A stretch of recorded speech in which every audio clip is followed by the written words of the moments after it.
Kamusta kayong lahat diyan mga kababayan? Welcome back sa News Info PH at eto na nga mga kababayan 'no, nagkagulo-gulo na sila sa Malacanang mga kababayan at kung ano-ano na ang pinagsasabi. Madepensahan lang at, makalusot dito sa napaka, kontrobersyal na blank, budget mga kababayan 'no, dito sa BICAM na isiniwalat ni, dating President, Rodrigo Roa Duterte mga kababayan 'no, kung saan bilyon-bilyong halaga ng pera ang blanko mga kababayan. So eto, wala ng lusot sila dito mga kababayan dahil nga mga kababayan 'no, kahit kapatid ni, President, Bongbong Marcos mga kababayan ay napaamin na, dito 'no, sa, ah, blank report dito sa 2025 budget mga kababayan 'no. Pati kapatid na hindi na, masikmura itong ginagawa nila ngayong, pang, aano mga kababayan 'no, um, pandaraya para sa, budget para makakurakot lang. Grabe mga kababayan 'no. So eto nga mga kababayan 'no, sinabi dito ni, sa post ng, politico.com.ph mga kababayan 'no. So it was Senator Amy Marcos who blew the whistle on the suspicious blank entries in the 2025 budget bill being drafted by the Bicameral Conference Committee last December. Mga kababayan, si Senator Amy Marcos na ang nag-blow ng whistle di umano mga kababayan. Witness umano itong si Senator Amy Marcos.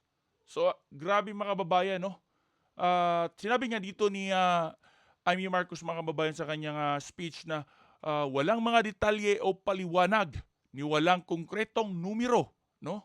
Ang tanging hawak ko ay ilang datos ng DSWD na tila nilapastangan, sabay ang PhilHealth, sabay na rin ang DepEd, no? So yan yung malinaw na sinabi ni Senator Amy Marcos mga kababayan, no? So eto yun, no, mga kababayan, basahin nyo. So walang detalye o paliwanag. Ayan mga kababayan, no? Walang konkretong numero. Ang tanging hawak ko ay ilang datos ng DSWD na tila nila pastangan, sabay ang PhilHealth, sabay rin ang DepEd mga kababayan. So ayun, ito pa no. Kaya't sa kabila ng pagnanais kong makisama, hindi ako pumirma sa kahit anong papel hinggil sa BICAM report na yan at nagsusulong magbawas ng pera sa mga lehitimong proyekto, no? Eto na kay Amy Marcos na mga kababayan ang gagaling, no? Pagbabawas ng pera sa lehitimong proyekto. Ano 'yon mga kababayan? PhilHealth, DepEd, yan yung mga lehitimo, education, no? Ang dinagdagan pa nila at nagpondo pa sila ng malaki yung mga ah, ka hinahinala mga kababayan, AKAP, no? DPWH. Yun, nakaka gigil, no? So eto nga, sabi ni Amy Marcos mga kababayan, no, nagsusulong magbawas ng pera sa mga lehitimong proyekto para lamang ipasok ang AKAP. Totoo yan, no? Binawasan ang budget ng PhilHealth kung saan kailangan ng mga mamamayang Pilipino. Tapos ang DepEd pa mga kababayan kung saan kailangan ng ating mamamayang Pilipino dahil importante ang edukasyon mga kababayan, no? Tapos ah, ipinasok yung AKAP no na malaki ang budget mga kababayan. Para saan, no? Alam na natin na para sa kanilang pansariling interes yan, no? Lakihan ng labis-labis ang pagpiestahan ang DPWH. Paano naman ako pipirma sa blankot kulang-kulang na papel? Yan. Galing na kay Amy Marcos na mga kababayan. Kaya eto na bulgar, etong 2025 national budget kung saan napakaraming blank mga kababayan ay siniwalat din ni dating Pangulong Duterte. So panoorin natin itong privilege speech na ginawa ni Senador Amy Marcos mga kababayan. No? Sabay-sabay nating panoorin to.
Mga kababayan, no, napirmahan na nga ba ito o isang himala na naman ang nangyari?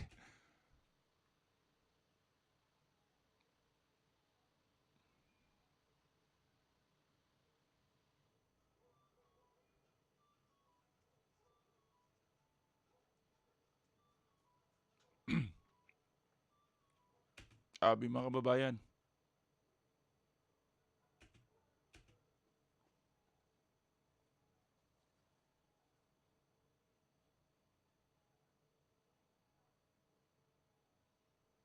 Yun.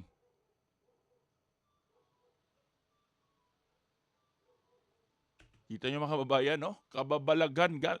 Ito yung na matindi mga kababayan kasi ah, ang natatamaan dito ay ang Pangulo at yung pinsan niya na si Romualdez mga kababayan. So alam naman natin dito mga kababayan, tila hindi na rin nagustuhan nitong si Martin Romualdez ang ginagawa nitong pangingialam, no, mga kababayan. At eto nga, parang ayaw man niyang sabihin direkta pero nagpaparinig siya mga kababayan, no, dito kay ah, Martin Romualdez na tila ah, pagtutol at pag-against sa kanyang mga ginagawa at panunulsol dito kay President Bongbong Marcos. So, grabe mga kababayan, no? Ah, laging nasa isip natin 'to mga kababayan kung ano ba talaga ang meron itong si Martin Romualdez, kung bakit naging sunod-sunuran at parang naging tuta na lang itong si President Bongbong Marcos dito kay Romualdez mga kababayan. So um, tanong lang natin mga kababayan, meron kayang hawak itong si Romualdez na napaka ah, tibay or napaka bigat na hawak, no, or ebidensya mga kababayan na makakapagpabagsak or makakapagsira dito kay President Bongbong Marcos, kaya ito ay naging sunod-sunuran na lang, no, mga kababayan. Ano sa tingin niyo dito mga kababayan?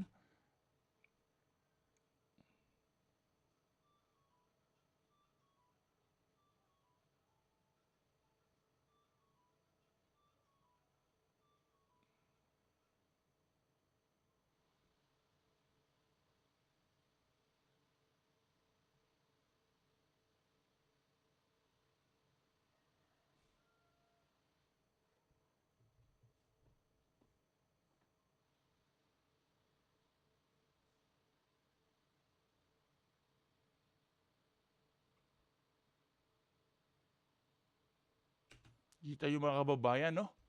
So grabe, grabe mga kababayan itong kababalaghang ginagawa nitong BICAM na 'to mga kababayan, no? Kung saan nga mga kababayan, nagka-dautal-utal na, no? Kung ano-ano na ang mga depensang ginagawa ng Malacanang, mga kababayan, lalong-lalo na si President Bongbong Marcos, mga kababayan dito, no? So, nagkalaglagan na nga mga kababayan at kanya-kanyang ah, at tanggi na itong mga ah, tiwaling kawani ng ating gobyerno, mga kababayan. Sana mabigyan na ito ng hustisya itong mga ginagawang korupsyon na ito, mga kababayan, no? Dahil masyado ng talamak itong korupsyon, mga kababayan. So ano masasabi nyo dito mga kababayan sa video na ito? Paki-comment mo lang sa comment section at huwag mong kalimutan na i-share ang video na ito para mapanood ng maraming Pilipino saan mang sulok ng mundo. Maraming salamat mga kababayan.